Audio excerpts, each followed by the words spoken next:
ఇప్పుడు జనరల్ డిస్కషన్లో కూడా మోకాళ్ళ నొప్పులు అనేది చిన్న వయస్కుల వాళ్ళకి ఒక కారణం వల్ల వస్తాయి, పెద్ద వయస్కుల వాళ్ళకి ఒక కారణం వల్ల వస్తుంది. సరే, పెద్ద వయసు వాళ్ళకి వచ్చే కారణాలు తీసుకున్నాం అనుకో, మెయిన్లీ ఇట్స్ ఇన్ఫ్లమేటరీ అని అనుకో, అంటే ఆస్టియోఆర్థరైటిస్ లేకపోతే రుమటైడ్ ఆర్థరైటిస్. ఈ ఆస్టియోఆర్థరైటిస్ లోను రుమటైడ్ ఆర్థరైటిస్ లోను మీ ఫిజియో ప్రోటోకాల్స్ ఏ విధంగా ఉంటాయి, ఓకే, ఆ డిఫరెన్సెస్ అంటే ఎందుకంటే ఆస్టియోఆర్థరైటిస్ కి రుమటైడ్ ఆర్థరైటిస్ కి రెండింటికి కూడా డిసీజ్ మెకానిజం చాలా డిఫరెంట్ ఉండిద్ది. సో ఇక్కడ ఏంటంటే rheumatoid arthritis is an autoimmune issue. అది మీకు pure inflammatory and more of joint కన్నా కూడా చుట్టూ ఉన్న సాఫ్ట్ టిష్యూస్ యొక్క డిస్టర్బెన్స్ డిరేంజ్మెంట్ వల్లే ఆ డిఫార్మిటీస్ సెట్ అవటం ఇవన్నీ స్టార్ట్ అవుతాయి. And I have seen very young like 20-25 years young females లో కూడా రుమటైడ్ లో దే హావ్ అండర్గాన్ నీ రీప్లేస్మెంట్స్. ఈవెన్ నిన్న కూడా యాక్చువల్లీ నిన్న ఒక పేషెంట్ రాజమండ్రి వచ్చారు, ఆమె ఒక హిప్ జాయింట్ 2 మోకాళ్ళు ఫుల్ గా డిఫార్మిటీస్ వచ్చేసి, సార్ మీరు ఒక పేషెంట్ ఐరన్ లేడీ అని చెప్పి యూట్యూబ్ లో వీడియో పెట్టారు, ఆవిడకి 3 జాయింట్స్ రీప్లేస్ చేశారు. ఆవిడంటే యాక్చువల్లీ 50 years, ఈ అమ్మాయి 26 years సో సాడ్ వచ్చింది. వస్తే కనుక ఆ అమ్మాయికి కూర్చోబెట్టి కూడా నేను ఒక 20 నిమిషాలు కౌన్సిలింగ్ ఇచ్చా, నీ టైం లైన్ ఎలా ఉంటది, ఇలా ఉంటది సర్జరీకి వెళ్తే అని.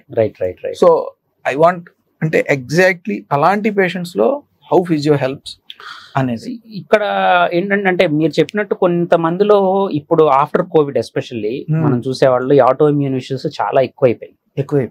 ఎస్పెషల్లీ ఏవియన్ హిప్స్ మీరు చెప్పినట్టు ఇందాక, అండ్ నీ ఆర్థరైటిస్ చేంజెస్ అంటే ఎర్లీ ఏజ్ లో వచ్చేస్తుంది. మనం ఇందాక మాట్లాడుకున్న సాఫ్ట్ టిష్యూ స్ట్రక్చర్స్ పక్కన పెడితే ఓన్లీ ఆర్థరైటిక్ చేంజెస్ వచ్చేసేసి డిస్టర్బెన్స్ బాగా ఎక్కువైపోయింది. అయితే రుమటాయిడ్ లో ఇప్పుడు ఆటో ఎస్పెషల్లీ ఫిజియో కొంత రోల్ ప్లే చేస్తే, దాంతో పాటు లైఫ్ స్టైల్ అండ్ న్యూట్రిషన్ ఇవి చాలా రోల్ ప్లే చేస్తాయి. ఎందుకంటే ఇమ్యూన్ కరెక్షన్ జరిగితేనే వాళ్ళకి 100% మనం recover ఇవ్వగలుగుతాం.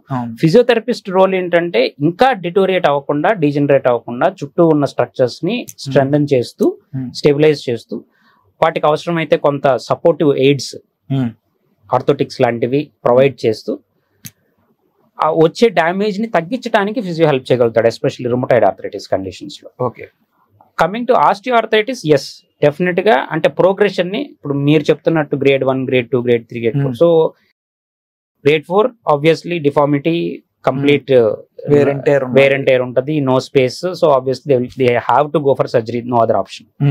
But first couple of stages ఏదైతే మీరు మార్క్ చేస్తారో అక్కడ గనక మీరు ఫిజియోథెరపిస్ట్ ని కూడా కన్సిడర్ చేస్తే ఖచ్చితంగా వాళ్ళని డీజనరేట్ అవ్వకుండా మనం ప్రివెంట్ చేయొచ్చు. ఒకటి, ఉన్న పెయిన్ ని ఎట్లాగో మీరు మెడికేషన్ ఇచ్చి యూ విల్ హెల్ప్. రెండోది ఏంటంటే ఎక్సర్సైజెస్. అంటే ఆ స్టేజ్ లో ఎక్సర్సైజెస్ చేస్తే కనుక మనం ఆ స్టెబిలిటీ కోల్పోకుండా ఇంకాస్త లోడ్ పెరగకుండా చూసుకోవటం. నెక్స్ట్ వెయిట్ మేనేజ్మెంట్, వెయిట్ పెరగద్దు, వెయిట్ ని మీరు మెయింటైన్ చేయండి. And proper nutrition, bone health కి ఏదైతే కావాలో దానికి సంబంధించిన న్యూట్రిషన్. అండ్ ఇక్కడ కామన్ మిత్ ఈ ఆస్టియోఆర్థరైటిస్ అంటే అరుగుదల సమస్యతో వచ్చే వాళ్ళకి వాకింగ్ చేసినా మోకాళ్ళు అరిగిపోతాయి, లేదంటే ఎక్సర్సైజ్ చేసినా మోకాళ్ళు అరిగిపోతాయి. ఇది అపోహనే నేను చెప్తాను. అండ్ ఎందుకంటే ఎక్సర్సైజ్ చేయకపోతే అసలు జాయింట్ కి కంప్లీట్ గా రెస్ట్ ఇచ్చేస్తాము, అండ్ కంప్లీట్ గా అది ఇందాక మీరు అన్నట్టు క్వాడ్రిసెప్స్ ఎట్రోఫీ అయిపోవడం అనేది జరిగిపోతాయి. ఇది ఒక కామన్ మిత్. సో దాన్ని ఎలాగా ఎదుర్కొంటారు? మా దగ్గర చాలా మంది అనేది ఏంటంటే వాకింగ్ చేస్తే పెరుగుతాయి కదా, అంటే అప్పటి వరకు వాకింగ్ చేసేవాళ్ళు కూడా రెగ్యులర్ గా మేము ఒక 4 to 5 kilometers గ్రౌండ్ కి వెళ్తాము, లేకపోతే స్టేడియం కి వెళ్తాము, నడుస్తాము అని అనేవాళ్ళు కూడా. ఎప్పుడైతే నీ పెయిన్ స్టార్ట్ అయిందో ఇమీడియట్ గా ఇంకా ఆపేస్తారు exercise, any form of exercise they will stop. అయితే ఇక్కడ ఏంటంటే walking is not strengthening. Okay, walking is not for strength, walking is for mobility, walking is for circulation. అంటే మనిషి నడుస్తున్నప్పుడు క్యాలరీస్ బర్న్ అవడానికి కానీ, ఆ యొక్క మూమెంట్ మెయింటైన్ చేయడానికి కానీ హెల్ప్ చేస్తుంది, కానీ స్ట్రెంగ్త్ చేయదు. ఈ రోజున after 40 everybody should do strength training as well.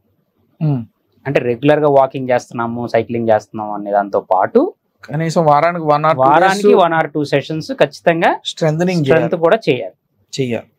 లేకపోతే ఏమవుతుందంటే మజిల్ మాస్ తగ్గిపోతుంది. This has to be understood. అప్పుడు అందుకని ఏంటంటే వీళ్ళు వాకింగ్ చేస్తూనే స్ట్రెంథనింగ్ కూడా స్టార్ట్ చేస్తే ప్రాబ్లమే ఉండదు. And cycling is one more best exercise. And swimming we don't have, because మనకి బయాన్సీ ఎఫెక్ట్ ఉంటుంది కాబట్టి మనకి లోడ్ పడదు. If somebody is interested and somebody have the option and provision. మనకి అర్బన్ మన సిటీస్ లో జనరల్లీ మనం సెమీ అర్బన్ అందుట్లో ఉన్నప్పుడు స్విమ్మింగ్ అంత యాక్సెస్ఫుల్ గా లేకపోయినా సైక్లింగ్ ఇస్ ఆబ్వియస్లీ ఉంటది. జిమ్ కి వెళ్ళే వాళ్ళలో కూడా అక్కడైనా మనకి సైక్లింగ్ ఇది ఆప్షన్ ఉంటది. స్టాటిక్ సైకిల్స్ ఉంటాయి, రికంబెంట్ సైకిల్స్ ఉంటాయి విత్ ప్రాపర్ బ్యాక్ సపోర్ట్, అవి తీసుకోవచ్చు. లేదా అసలు బయట outdoor cycling is the best way, హ్యాపీగా వెళ్ళొచ్చు. సో ఇట్లాంటివి చేసినప్పుడు ఏంటంటే ఆ మొబిలిటీ మెయింటైన్ అవుతుంది and at the same time strength maintain చేయడానికి weekly couple of days strength ని ఇన్కార్పొరేట్ చేసుకోవాలి వాళ్ళ రొటీన్ లో. అప్పుడు then definitely they can go, దానికి ఏం అవసరం లేదు.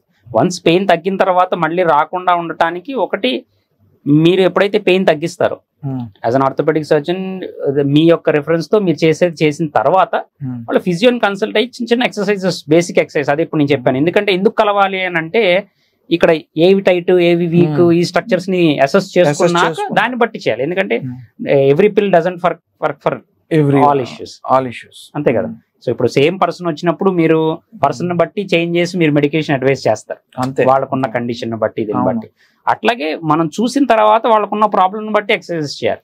అంటే ఇప్పుడు నీ పెయిన్ రాగానే ఓకే ఈ ఎక్సర్సైజెస్ చేసేసి సార్ట్ ఆఫ్ ఎక్సర్సైజ్ యూట్యూబ్ లో చూసి ఇది చేస్తున్నామండి అని చెప్తారు చాలా మంది అట్లాగే చెప్తున్నారు. సో నేను ఆల్రెడీ ఎక్సర్సైజెస్ చేస్తున్నానండి, నాకు యూట్యూబ్ లో ఉన్నాయి చూసాను, నేను చూసి చేస్తున్నాను. ఈవెన్ బ్యాక్ పెయిన్ అనండి, నీ పెయిన్ అండి, షోల్డర్ అండి, ఏదైనా కానీ యూట్యూబ్ లో there are hundreds thousands of videos available.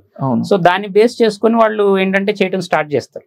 But అది ఎప్పుడు చేయాలి, ఏ రకంగా చేయాలి, ఏటికి చేయాలి, ఏటికి చేయకూడదు అనేది కొంచెం ముందుగా ఒకసారి consultation is always good. So అప్పుడు ఎట్లా ఉంటది అంటే ఓవర్ ది కౌంటర్ ప్రిస్క్రిప్షన్ తీసుకున్నట్టు ఉంటది మీ దగ్గర రాకుండా. అది ఏంటనేది తెలియదు, నొప్పి వస్తుంది వెళ్ళాము డైక్లోఫెనాక్ కానీ సిక్లోఫెనాక్ మాత్రమే అయిపోయింది. సో ఈ మిత్ ని మాత్రం బస్ట్ చేయాలి. రెస్ట్ ఈస్ బెస్ట్ అనేది కాదు.